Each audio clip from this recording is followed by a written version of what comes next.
तो इतनी रात में हमें भूसा क्यों भरना पड़ रहा है? तो बात क्या है आपको बताता हूँ शुरू से।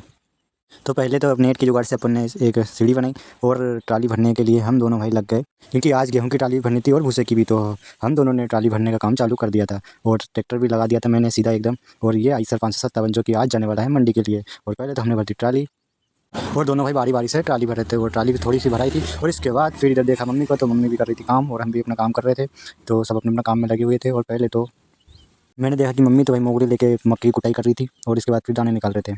और फिर हम दोनों ने आधी ट्राली भरने के बाद पहले थोड़ा एंटरटेनमेंट किया और इधर चल रहा था भाई भुट्टे का काम, क्योंकि भैया लेके आ रहे थे और इधर खाली कर रहे थे। पहले हमने देखा थोड़ी देर और उसके बाद फिर हम लग गए अपने काम के, क्योंकि हमारा काम भी जरूरी था और क्योंकि हमें आज ही के दिन भूसा भी और गेहूँ भी दोनों की ट्राली भरनी थी। तो फटाफट से हम हमारे काम में डबल से लग गए और आधी ट्राली भरने का हमने पहले लगाई साड़ी, ताकि दाने बाहर गिरे ना।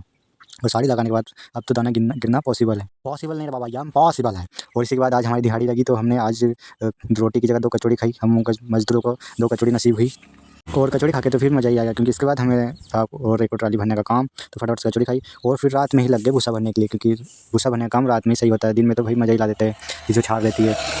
और फिर मैंने भाई को ऊपर चढ़ा दिया और मैं नीचे से भर के दे रहा था, तो ये भाई ट्राली में खाली कर रहा था।